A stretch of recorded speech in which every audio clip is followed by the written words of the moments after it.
अस्सलाम वालेकुम, welcome to शागुब educational channel. This is your physics teacher Mohammad Nasir Shah.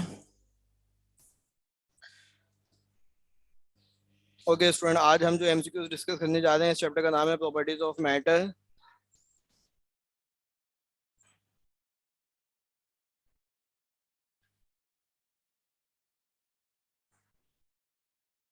और जैसा कि आप जानते हैं कि हमने इससे पिछले जो है वो चैप्टर में तमाम चैप्टर को जो है वो हमने एमसीक्यूज को बहुत अच्छे से डिस्कस किया है। तो आज जो चैप्टर है थर्मल प्रॉपर्टीज ऑफ मैटर, इसके एमसीक्यूज भी हम इंशाल्लाह डिस्कस करेंगे। और पहला एमसीक्यू है इस चैप्टर से related, heat is the form of dash we have four option right now. Option A pressure, option B weight, option C energy या ऑप्शन डी ऑल। तो आप देखें, heat is the form of energy, heat हमेशा energy की form में होती है। तो ऑप्शन सी क्या हो जाएगा, इसका करेक्ट आंसर हो जाएगा।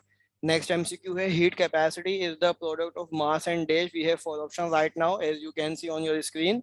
Option A boiling point, option B freezing point, option C energy, option D specific heat of material. तो the correct answer is option D specific heat of material. Okay, next MCQ है, the amount of heat needed to convert a substance from liquid into gas is called dash। तो ये phenomena क्या कहलाता है कि कोई भी अमाउंट ऑफ हीट रिक्वायर्ड हो हमें कि किसी सब्सटेंस लिक्विड को गैस में कन्वर्ट करने के लिए, तो ये फिनोमेना हीट ऑफ वेपराइजेशन कहलाता है, स्पेसिफिक हीट कहलाता है, लैटेंट हीट ऑफ फ्यूजन कहलाता है या ऑल कहलाता है। तो देखें, लैटेंट हीट ऑफ फ्यूजन इसका करेक्ट आंसर है। तो ये प्रोसेस एक्चुअली क्या कहलाता है, लेटेंट हीट ऑफ फ्यूजन कहलाता है। नेक्स्ट नेक्स्ट एमसीक्यू है, thermal energy transfer required per unit mass to increase the temperature by 1 degree or 1 Kelvin is called as we have for option right now, latent heat of vaporization, specific heat capacity, latent heat of fusion या thermal capacity।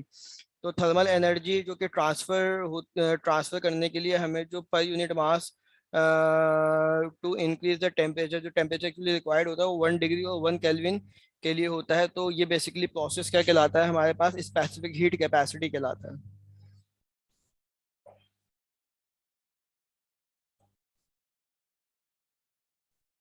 Okay, next MCQ है हमारे पास, a fixed temperature at which a pure boil is called, pure liquid boil is called dash we have four option right now, melting point है, freezing point है, boiling point है या both A and B है। तो ये fix temperature at which a pure liquid boil, the correct option is both A and B, freezing point पे भी होता है और बॉइलिंग पॉइंट पे भी होता है। Okay, next MCQ है, the melting point of ice at normal atmospheric pressure is dash we have for option right now। Option option A 0 degree, option B 0 kelvin, option C 100 degree या both and B. तो the correct option is option A 0 degree. Okay, next MCQ है, student, thermal energy transfer required to change a solid into liquid without changing its temperature is called. we have for option right now again as you can see, latent heat of fusion, latent heat of vaporization या latent heat of boiling या specific heat capacity। अगर मैं बात करें कि thermal energy को हम transfer करने के लिए basically required to change a solid into liquid, solid वो थर्मल एनर्जी जो हमें ट्रांसफर करने के लिए रिक्वायर्ड होगी सॉलिड इनटू लिक्विड में विदाउट चेंजिंग इस टेम्परेचर, तो वो प्रोसेस क्या कहलाता है, एक्चुअली हमारे पास लेटेंट हीट ऑफ फ्यूजन कहलाता है।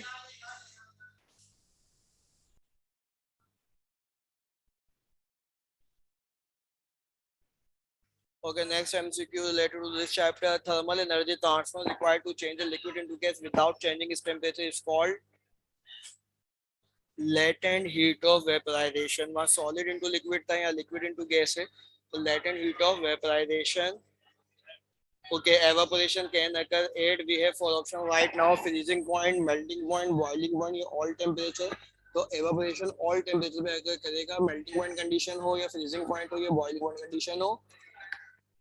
Okay, rate of evaporation of a liquid can be increased by dash we have for option right now, increasing humidity, decreasing temperature, increasing its boiling point और decreasing atmospheric pressure। तो आप देखें इसमें condition क्या है हमारे पास, इंक्रीजिंग ह्यूमिडिटी जो है वो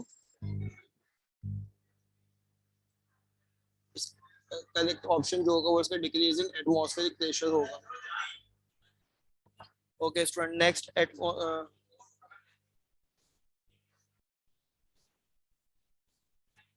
linear thermal expansion of a solid depend upon dash we have for option right now, increase in temperature, original length।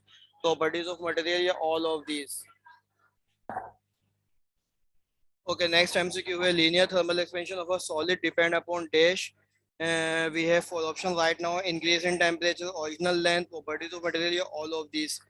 तो ये जो है एक्चुअली अगर आप देखें तो इसका correct answer all of these होगा, क्योंकि इंक्रीज इन टेम्परेचर पे भी लीनियर थर्मल एक्सपेंशन डिपेंड कर रहा है, ओरिजिनल लेंथ पे भी और प्रॉपर्टीज ऑफ मटेरियल पे। ओके, नेक्स्ट एमसीक्यू है the increase in the volume is called. तो इंक्रीज इन वॉल्यूम में बेसिकली आप देखें जहाँ इंक्रीज इन लेंथ होता है वहाँ लीनियर थर्मल एक्सपेंशन होता है, और जहाँ इंक्रीज इन वॉल्यूम होता है वहाँ वॉल्यूमेट्रिक थर्मल एक्सपेंशन होता है। The correct option is volumetric thermal expansion. और SI unit for heat is dash. We have four option right now. The correct option is option A, joule. Okay, next MCQ is friend. The phenomenon of change of liquid into vapor without boiling is called evaporation. The heat energy involved in a change of state is called, we have four options right now. Option A, specific heat. Option B, latent heat. Option C, heat capacity. Option D, mole specific heat.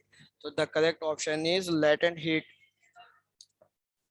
Okay, next MCQ है the amount of heat required to melt 1 kilogram of a solid to form liquid at the melting point is called dash. We have four options right now: latent heat of vaporization, latent heat of evaporation या latent heat of fusion या specific heat. तो इसका correct option क्या होगा? Latent heat of fusion होगा।